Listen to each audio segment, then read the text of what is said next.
बाबा, हाँ, पिछले 2 दिनों से हम लोग आपको सुनते रहे। हाँ, आदमी से शुरुआत करके आपने हाँ, संपूर्ण सृष्टि को, हाँ, विश्व ब्रह्मांड को, हाँ, आदमी के इतिहास को, हाँ, आदमी की वर्तमान स्थिति को, हाँ, भविष्य को आपने जैसा पूरा का पूरा निचोड़ दिया है इन सूत्रों में।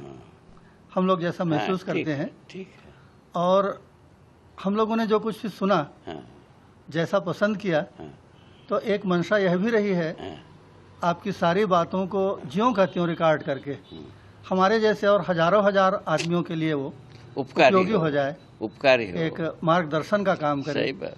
और जहाँ पर हम लोग भ्रम में या संशय में फंसते हैं, वहाँ हम लोगों को संशय और भ्रम से निकालने में आपका वक्तव्य जो है ज्यों का त्यों रिकॉर्डेड रहे, बढ़िया। इस उद्देश्य से हम लोगों ने इसको रिकॉर्ड किया। हाँ, ऐसा लगता है कि समय के लिहाज से 2 दिन बीते हैं, जैसे हम लोगों ने एक विश्व ब्रह्मांड की एक बहुत लंबी यात्रा पूरी कर ली हो इन सही 2 बात। दिनों में। बात ऐसे ही। इतनी इतनी सारी बातें, दर्शन से लेके आदमी तक, इतिहास तक, प्रकृति तक, और कला, साहित्य, संगीत, और कितने कितने सारे आयाम, जिन बातों को हमने एट ए ग्लांस, एक नज़र में हमने सोचा भी नहीं था। सही बात। तो सारी बातें हम लोग और सभी लोग सुनते रहे। हाँ, हम लोग चाहते हैं बाबा कि अब जो कुछ भी आपने कहा, और जो आपने कहा वो आपका जाना हुआ है, इसलिए उसकी बहुत महत्ता, हाँ, उसकी बहुत महिमा है हम लोगों के सही दिलो बात, दिमाग में। सही बात। तो उसको अंतिम सार के रूप में आप 5-6 मिनट के भीतर उस अंतिम सार को, जो आप कहना चाहते हैं, जो आपका जाना हुआ है, उसको आप कह दीजिए। बहुत बढ़िया, बहुत सही। स्वागत ही ये तो स्वागत करने की मुद्दा है।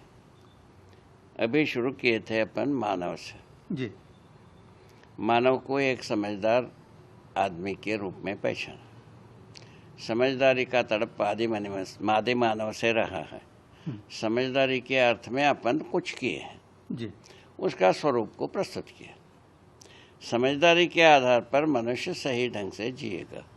दूसरा, जी, नासमझी से गलत ढंग से जिएगा, ये बात है। उसके बारे में अपन ये तय किए, जीव चेतना से मानव चेतना में परिवर्तन। जी, ये जीव चेतना से मानव चेतना में परिवर्तन के बाद मानव चेतना से देव चेतना, देव चेतना से दिव्य चेतना श्रेष्ठ होने की बात एक सूचना के रूप में प्रस्तुत किया।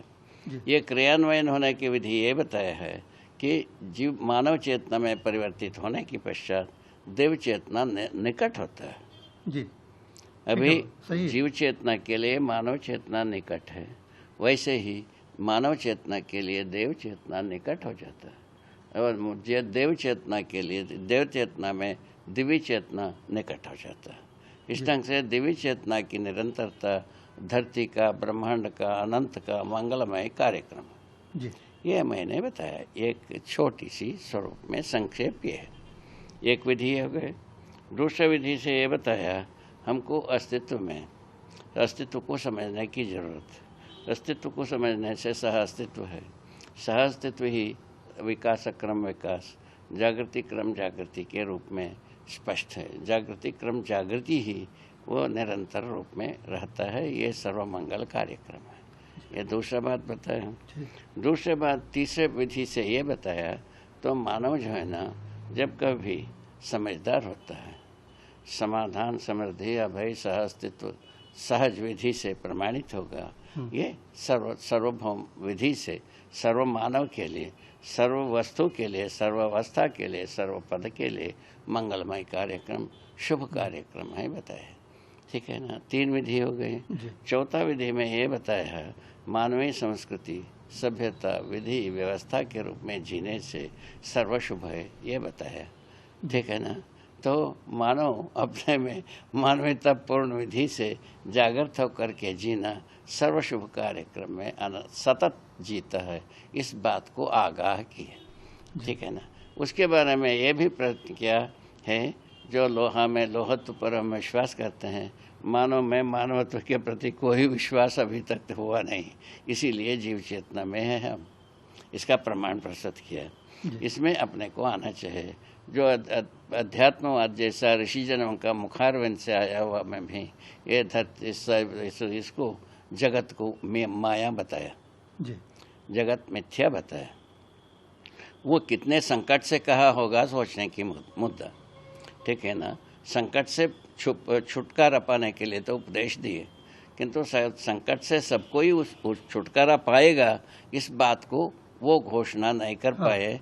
शायद है अभी अपने उन्हीं के वंशज आप हम ऐसे जगह में आए हैं, सर्वमानव शुभ माने सुख रूप में जी सकता है, समाधान पूर्वक जी सकता है, सबके लिए उपकार करता हुआ जी पाएगा, सुख से जी पाएगा। इस बात के लिए अपन प्रस्तुत किए। ये सर्व शुभकारी के लिए, ये सदा सदा के लिए, युग युग के लिए ये उपयोगी होगा, मैं ऐसा सोचता हूँ। तो इस उपयोगी होने के लिए आपने जो बात बताया है, तो ये पूरे बात रिकॉर्ड हो जाए जी। वो जब कभी अपने को संदिग्ध होने पर वो रिकॉर्ड के आधार पर अपन सोचा जाए, वो व्यर्थ की वादा विवाद ना हो। क्योंकि वादा विवाद के लिए पूरा फाड़ा ही बना है, क्योंकि भ्रमित आदमी वादा विवाद के अलावा कुछ जानता ही नहीं। सही है। भ्रमित आदमी वादा विवाद के अलावा कुछ जानता ही नहीं, चाहे घर में हो, बच्चों से हो, पड़ोस से हो, और पड़ोस से हो, गांव से हो, धरती से हो, माने संसार से हो, कहीं से भी हो, हम वादा विवाद के अलावा कुछ जानते नहीं। गाड़ी में चलते हैं वादा विवाद, घाट में जाते हैं वादा विवाद, बाजार में जाते हैं वादा विवाद, घर में जाते हैं वादा विवाद। क्या मतलब? इस ढंग से कहाँ पहुँचेंगे? कहीं पहुँचने की जगह बनाना जिसको यूनिवर्सिटी कहते हैं, वहाँ जाओ वादा विवाद। ठीक है ना, ठीक बात है ना, अपन भुक्तभोगी है ना। तो उसके बाद कहाँ खोजा जाए? यूनिवर्सिटियों में विद्वानों का गढ़ है, वहाँ जब वादा विवाद है तो क्या हालत। जय हो, मंगल हो, कल्याण हो। बाबा, हम सब लोगों के लिए वैसे तो जो कुछ आपने कहा वो मानव जाति के ऊपर आशीर्वाद है, लेकिन दो शब्द आशीर्वाद के सब लोगों के लिए और कह दीजिए। अभी ये आशीर्वाद के पात्र आप लोग हैं ही हैं जी।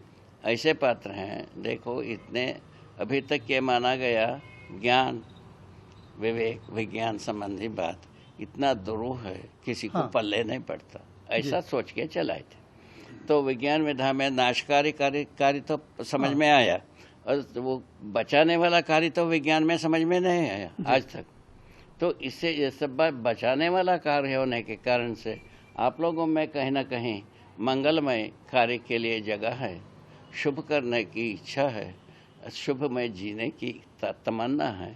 इसका प्रतीक रूप में आप लोगों ने इतने अच्छे ढंग से तन मन से प्रस्तुत होकर पूरे बात को सुना है, कहीं ना कहीं स्वीकार भी हुआ होगा, वो किसी न किसी अंश में प्रमाणित भी होगा। सदा सदा के लिए आगे पीढ़ी के लिए आप सब प्रेरणा स्रोत बने, यही मेरा आशीर्वाद। जय हो, मंगल हो, कल्याण हो, सबका शुभ हो, सबका मंगल हो, सब समझदार हो, सदा सदा सुखी रहे, समृद्ध रहे, उपकार करें। जय हो।